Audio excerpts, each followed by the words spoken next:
بسم اللہ الرحمن الرحیم۔ السلام علیکم معزز ناظرین، انفومور۔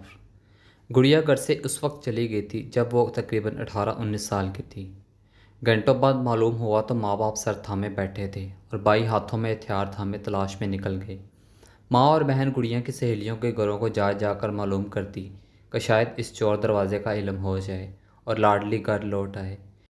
گڑیا کا گھر سے بھاگنے کا سن کر قریبی سہیلیوں کا ان کے گھر والوں نے جینا حرام کر دیا کہ رہتی ہی کیوں تھی ایسی لڑکی کے ساتھ، اور قریبی رشتہ داروں اور محلے والوں نے گڑیا کے گھر والوں کا گڑیا جو دن کے اجالے میں سہیلی کے گھر جانے کا کہہ کر گئی تھی، اندھیری رات میں بھی لوٹ کر نہیں آئی۔ باپ کی ہمت رات کا اندھیرا ہوتے دیکھ کر ختم ہوتی چلی گئی اور بھائیوں کا غصہ آسمان کو چھوتے چھوتے سورج بن گیا۔ 4 دن میں جس قدر بدنامی ہو سکتی تھی ہوئی۔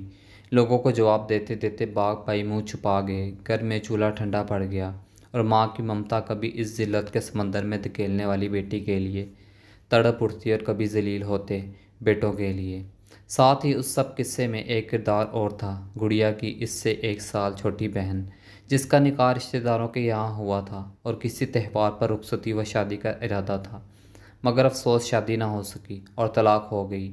ماں تسلی دینے کی بجائے 2 تھپڑ اس کے چہرے پر رکھ کر بد نصیب کہہ کے رونے لگی۔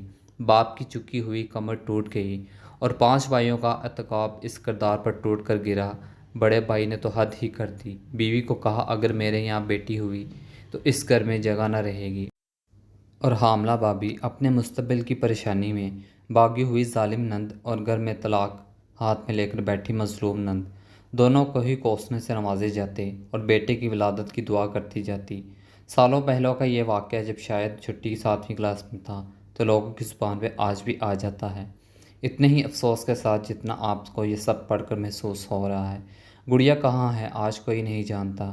بیٹی نہ ہونے کا اعلان کرنے والے اس بھائی کے ہاں رب کے فضل سے یا اس کی بیوی کی حالت حمل میں گریہ وزاری کی وجہ سے صرف بیٹے ہیں۔ ماں باپ خاموش رہتے ہیں کیونکہ ان کے پاس بولنے کو شاید اب کچھ نہیں۔ وہ طلاق یافتہ بہن آج بھی وہی ہے جہاں تھی، خالی ہاتھ و پریشانی پر۔ لفظ طلاق یافتہ سجائے شاید کوئی ایسا نہ تھا جو اسے اپنانے کا ظرف رکھتا، ایک عملی نادانی جذبات یا کسی بھی سبب سے اٹھایا گیا ہو۔ سب کی زندگی کیسے مشکل بنا جاتا ہے اس کا شاید گڑیا کو خود بھی اندازہ نہیں تھا، شاید اندازہ ہو گیا ہوگا تب ہی تو نہ کوئی خبر ملی نہ خیریت۔ ایسا کیا ہوتا ہے کہ ایک لڑکی پالنے پوسنے والے ماں باپ کو چھوڑ کر کسی چند دن کے رابطے والے کے ساتھ کیسے چلی جاتی ہے، کیسے وہ ایک دنیا چھوڑ کر نئی دنیا کی تلاش میں نکل پڑتی ہے۔ تمام تر سمجھداری کے باوجود وہ اتنی نادان کیسے ہو جاتی ہے؟ جواب ڈھونڈا جائے تو سینکڑوں جواب ارد گرد کھڑے نظر آئیں گے۔ مذہب سے دوری، شادیوں میں تاخیر، میڈیا، معاشرہ، والدین کی بے جا پابندی، توجہ نہ ملنا، آزادی کا غلط استعمال، منفی سوچ، صرف ایک پر اعتبار عدم اعتماد، فلاں فلاں فلاں۔ لیکن جب آپ اپنے ساتھ رہنے والے گھر والوں پر بھروسہ نہیں کر سکتے تو ایک باہر والے پر کیسے کر لیتی ہیں؟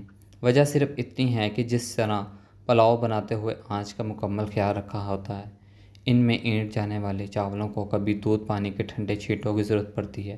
اسی طرح اولاد کو محبت کی تپش بھی ایک جیسی تو چاہیے ہوتی ہے، مگر لڑکے و لڑکی دونوں کو الگ الگ وقت میں دودھ یا پانی کے ٹھنڈے چھٹوں کی ضرورت بھی پڑ جاتی ہے تاکہ وہ دیگر سے الگ ہوں، نہ الگ سوچیں، نہ ہی بھٹکیں۔ آپ سب کو ایک جیسی آنچ ضرور دیں، مگر انفرادی طور پر دودھ پانی جیسی فرد دے کر خیالات بھی جانتے رہیں، کیونکہ ہر لڑکی لڑکا سمجھدار نہیں ہوتا۔ ساتھ ہی لڑکیوں کے لیے یہ نصیحت کہ آپ کا وہ چاہنے والا آپ کو حقیقی طور پر چاہتا ہے، آپ کے گھر والوں سے بھی زیادہ، تب بھی خود غرض نہ بنے، کیونکہ دوسروں کی زندگی آپ کی وجہ سے مثل آگ بن جائے اور وہ تمام زندگی اس آگ میں سلگتے رہیں۔ بھاگنا گھر چھوڑنا مسئلے کا حل نہیں ہوتا، جو حل ہے اسے تلاش کر کے اس پر عمل کیجیے۔ بڑوں سے مشورہ کیجیے۔ گھر میں خود بات نہیں کر سکتے تو گھر کے بڑے جنہیں بڑا مانتے ہیں ان سے بات کیجیے، مگر خودارہ گھروں سے والدین کے سر میں خاک ڈال کر جانے کا ہرگز نہ سوچیے۔ اس پیغام کو دوسروں تک پہنچائیے، ہو سکتا ہے اللہ تعالیٰ کسی کی زندگی کو آپ کے ذریعے بدل دے۔ تھینکس فار واچنگ انفو مور۔ ملتے ہیں نیکسٹ ویڈیو میں انشاءاللہ، تب تک کے لیے اللہ حافظ۔